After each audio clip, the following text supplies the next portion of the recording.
have a friend or family member who is struggling with a mental health problem. Being close to somebody with a mental health problem can be really, really tricky. Not knowing what to do, what to say, feeling confused about what's going on, maybe feeling frustrated with the person, the situation, with yourself, feeling maybe isolated, feeling hopeless about what the next step is. So here are 6 tips to try and help you with that. So the first tip is to inform yourself. Gather as much information about the problem that you think the person is suffering with as you can.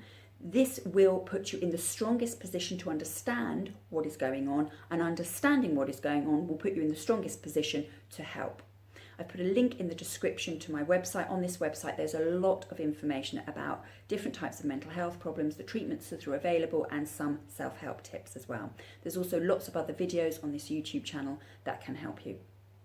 Okay, the next step, once you have once you are familiar with generally what that problem is, you need to find out your person's particular version of that, because obviously everybody experiences mental health in a slightly different way, and knowing your person's experience will put you a step closer to helping them. Now, this is kind of easier said than done, because having a conversation about this is often tricky. The strong emotions that go along with mental health problems, the shame, the anxiety, the depression, can make it hard to discuss things, so you need to be patient. The third tip is really about starting a conversation and how to do this quite tricky thing. So here are some ideas for some conversation starters. So you could start with, I've noticed that you don't seem yourself at the moment, and I found myself worrying a bit about you. Maybe, I'm not sure if this is a good time, but I've been worrying recently because it seems like there's something on your mind. You seem a bit distracted, you seem a bit troubled.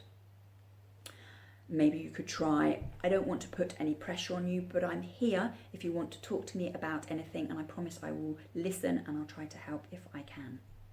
Okay.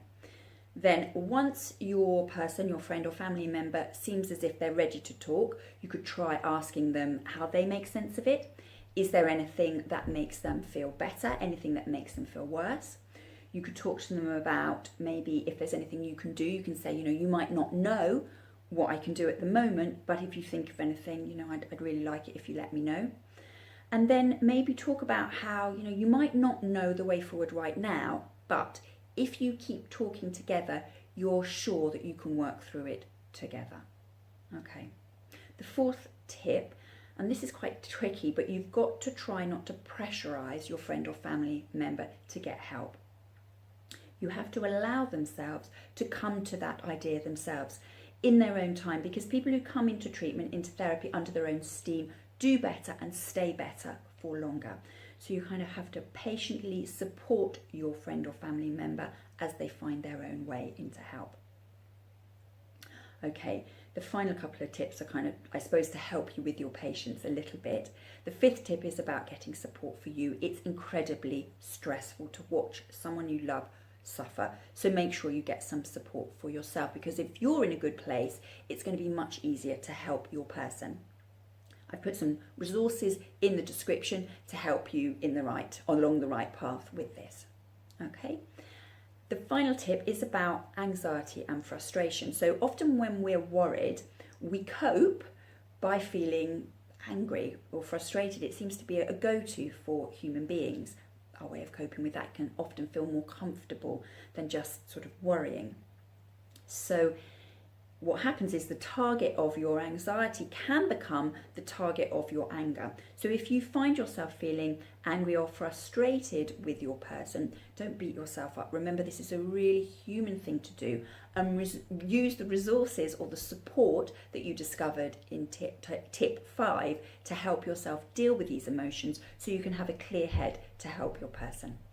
Okay, I hope this was helpful. Thank you for watching, and I'll see you soon.